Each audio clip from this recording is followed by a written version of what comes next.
अलग अलग गतिविधियां करनी पड़ेगी। दो तीन चार गतिविधि एक किसान करेगा तो निश्चित तौर पर आमदनी बढ़ेगी। तो एक इंटीग्रेटेड, और मैं आईसीआर से भी कहता हूं कि इंटीग्रेटेड फार्मिंग के जो मॉडल आपने बनाए हैं वो केवल मॉडल ही न बने रहे, वो किसानों को प्रेरित कर पाए।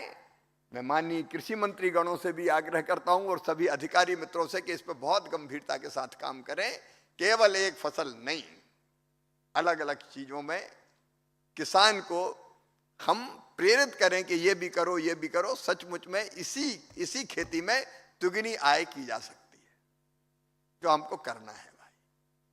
आज दूसरी हमारे सामने चुनौती है, और वो चुनौती है हमारी खेती बचाने की, खेत बचाने की। केमिकल फर्टिलाइजर का यद्यपि पूर्वी भारत में कंपैरेटिवली कम है, लेकिन फिर भी कई जगह असंतुलित उपयोग हो रहा है।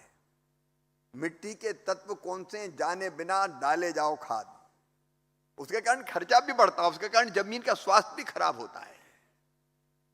और इसलिए हम संतुलित खाद के उपयोग पर कैसे किसान को ले जाएं, प्रेरित करें।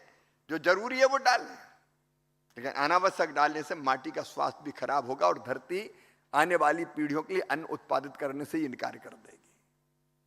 तो हमको उस दिशा में जाना है। प्राकृतिक खेती प्रधानमंत्री जी के फोकस का इलाका है। मैं नहीं कहता कि किसान पूरे खेत में प्राकृतिक खेती करे, लेकिन मंच भी यहां बैठा हुआ है, हम लोग तय करें कि जमीन के एक हिस्से में प्राकृतिक खेती करें। 5 एकड़ है तो 1 एकड़ में करें, आधा एकड़ में करें। और यहां तो हम भी सब किसान ही बैठे, हम तो कम से कम तय करें जो किसान है कि हम अपने जमीन के एक हिस्से में प्राकृतिक खेती करके बताएंगे। तो मंच अगर करेगा तो नीचे भी करेंगे। महाराज साहब भी मुस्कुरा रहे हैं थोड़े, क्योंकि खेती बाड़ी उनके पास भी जरा लंबी चौड़ी है। तो प्राकृतिक खेती की दिशा में हम लोग ले जाने की कोशिश करें, धरती को बचाना भी। हम लोग 1 जून से शुरू करने वाले खेत बचाओ अभियान, और उसमें हम ये जागरूकता पैदा करेंगे संतुलित खाद का उपयोग। जानकारी किसान के पास तक ठीक पहुंचनी चाहिए, नहीं तो अभी तो ये होता है रामलाल डाल रहा है तो श्यामलाल भी डाल रहा है। अब रामलाल की जमीन अलग है, श्यामलाल की जमीन अलग है, लेकिन डालना बराबर ही है। तो हमको उस पर ध्यान देना पड़ेगा। तीसरी चीज ये हम सबको सोचना पड़ेगा, ये फर्टिलाइजर का उपयोग खेती के अलावा सब्सिडी वाले फर्टिलाइजर का उपयोग और कहीं नहीं हो, ये डाइवर्जन हो जाता है। डाइवर्ट नहीं होने देंगे इसे, और ऐसा हो तो कड़ी कार्रवाई है। क्योंकि किसान के लिए है सस्ता खाद, 266 की यूरिया की बोरी, 1350 की डीएपी की बोरी। अब आपको पता, अभी 41,000 करोड़ रुपए की कैबिनेट ने खाद की बढ़ती कीमत किसानों पर उसका बोझ ना है, इसलिए अभी 41,000 करोड़ रुपया स्वीकृत किए, क्योंकि अंतर्राष्ट्रीय स्तर पर महंगा हो रहा है खाद, मिलने में कठिनाई जा रही। मुझे बताते हुए कोई संकोच नहीं है। भारत सरकार पूरे प्रयत्न कर रही है कि कहीं से जहां मिले वहां से लाएंगे, किसान को कमी नहीं आने देंगे। लगे हम लोग, लेकिन दिक्कत तो है अंतर्राष्ट्रीय परिस्थितियों के कारण। तो उस दिक्कत में हम कम से कम खाद फालतू तो नहीं जाने दें, अनावश्यक तो ना डाले। ये हम सबको करना पड़ेगा। एक चीज और जो बड़ी आती है, मैं सब अधिकारी मित्रों से भी कहना चाहता हूं, वो है घटिया खाद, नकली पेस्टिसाइड। नकली भी मैं कह रहा हूं, कई जगह उसमें पर्याप्त तत्व होते ही नहीं है, और भरी बोरियों में दे दिया किसानों को। किसान डाल रहा है, फायदा ही नहीं हो रहा, पैसा ज्यादा लग रहा है, लागत बढ़ रही है, और पता चला कि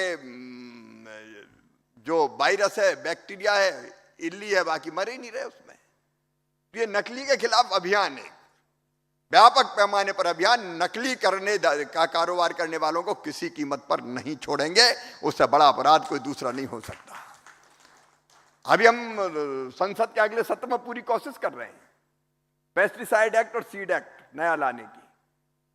जनता की राय हमने ले ली है, क्योंकि अभी तो 1968 का कानून लागू है, जिसमें 1,500 रुपये जुर्माना होता है। तो नकली करने वाले को, बेचने वाले को क्या फर्क पड़ता है, दो 1,000 रुपये और फिर नकली बेचो।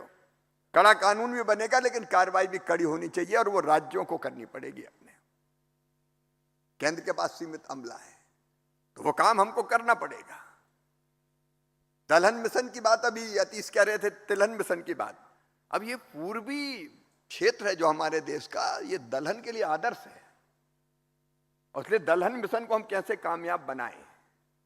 और दलहन मिशन कामयाब तब बनेगा जब किसान जो दाल पैदा करता है उसको भी हम खरीदने का काम करेंगे। तो खरीद के सिस्टम को और बेहतर, दलहन तिलहन के पीएम आशा के अंतर्गत उसको और बेहतर बनाना पड़ेगा। अभी उड़ीसा ने भी खरीद शुरू की है, छत्तीसगढ़ ने भी शुरू की है, बिहार ने भी इस बार शुरू की है खरीद। लेकिन कई बार लगता है कि धान की खरीदी तो सुनिश्चित है, अब हम अरहर पैदा करें, तुअर पैदा करें या मसूर पैदा करें या उड़द पैदा करें तो बिकेगी कि नहीं बिकेगी पूरी। तो हमको पीएम आशा के अंतर्गत खरीद सुनिश्चित करनी पड़ेगी, या नेफेड के, एनसीसीएफ के मित्र भी बैठे, भारत सरकार की एजेंसी भी करे और हम भी करें, क्योंकि कई बार उसको डर रहता है कि ये पैदा किया तो बिकेगा नहीं मेरा ढंग से। तो हमको दलहन मिशन को, तिलहन मिशन को, इसको भी कामयाब बनाने पर पूरी ताकत के साथ काम करना है।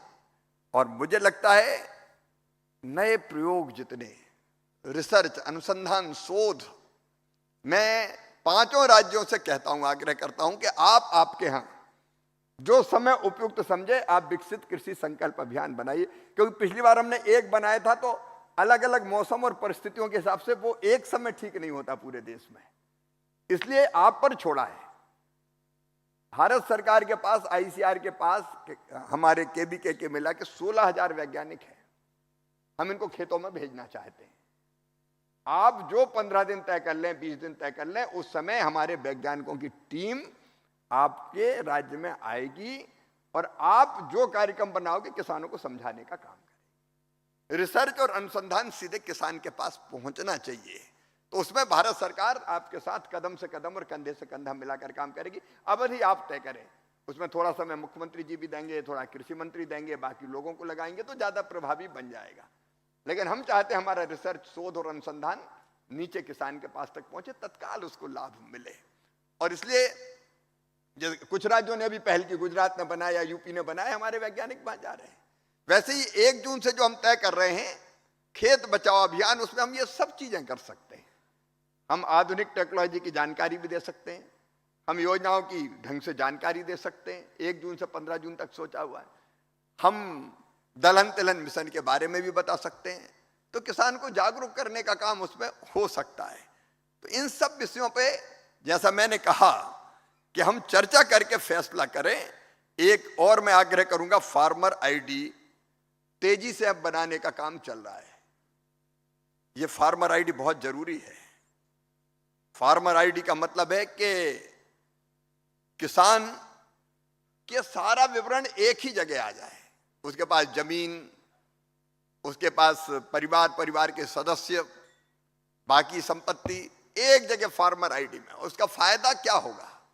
उसका फायदा यह होगा कि अगर वो बैंक लोन लेने जाएगा तो अभी तो कागज ये ले आ, वो ले आ, वो ले आ, और कागज के लिए भटकता फिरता है वो, और कई बार उसमें भेंट पूजा भी चढ़ाना पड़ता है उसको। फार्मर आईडी अगर उसके पास है तो सारा विवरण एक ही जगह है, 1 मिनट में, 2 मिनट में बैंक लोन सैंक्शन कर सकता है। अभी खाद के वितरण का हम सोच रहे हैं कि डाइवर्ट ना हो, सीधे किसान के पास जाए, तो फार्मर आईडी का उपयोग हम करना चाहते हैं, ताकि फार्मर आईडी किसान के पास है, संपत्ति का पूरा विवरण है, हमको पता है कि जमीन कितनी है। फार्मर आईडी में अगर 2 हेक्टेयर जमीन है तो कितना खाद लगेगा हमको पता है। हम कहेंगे कि भाई इतना खाद ले जाओ, उससे ज्यादा जरूरत पड़ेगी तो वो भी देंगे, लेकिन हम कहेंगे जरूर कि 2 एकड़ जमीन है तो मिट्टी में तत्व जो है उसके हिसाब से इतना खाद लगेगा। छत्तीसगढ़ ने फार्मर आईडी में बहुत बेहतर काम किया, 82.76% लोगों के फार्मर आईडी बन गए। बिहार में भी 56% के बने, उड़ीसा में भी काम तेजी से चल रहा है, भी 38.13% के बने। झारखंड और पश्चिम बंगाल में भी शुरू नहीं हुआ फार्मर आईडी का काम। मैं दोनों राज्यों से कहूंगा कि फार्मर आईडी के काम को तेजी से पूरा करे। ये किसान तक बिना परेशानी के, सीधा बिना समय लगाए लाभ पहुंचाने का सबसे प्रभावी माध्यम है, इसलिए इस पे हमको तेजी से काम करना चाहिए। हार्टिकल्चर पर विशेष रूप से ध्यान देना। जैसे आज ही आम की किस्मों मुख्यमंत्री जी के साथ हम देखते हुए चले आ रहे थे, तो आनंद आ रहा था, इतनी आम की किस्में उड़ीसा में पैदा हो रही है। और सच में हमको अब ये उच्च मूल्य फसलों की तरफ जाना ही पड़ेगा, किसान को ले जाना पड़ेगा। हम एक्सपोर्ट के लिए भी, यहाँ एपिडा के मित्र भी होंगे, एक्सपोर्ट के लिए कोशिश करेंगे। उत्तर प्रदेश के साथ अभी मिलकर एक्सपोर्ट कैसा बढ़े यूपी का, हम उड़ीसा के साथ भी मिलकर काम करेंगे, हम बिहार के साथ भी काम करेंगे, छत्तीसगढ़, बंगाल, झारखंड, सबके साथ एक्सपोर्ट हमको करना पड़ेगा। ज्यादा मूल्य मिले किसान को, दुनिया में कई जगह जरूरत है, लेकिन उस क्वालिटी का हमको बनाना पड़ेगा। क्लीन प्लांट मिले, इसके लिए हम कोशिश कर रहे हैं कि अच्छे पौधे कैसे मिले, नर्सरियां कैसे लगे।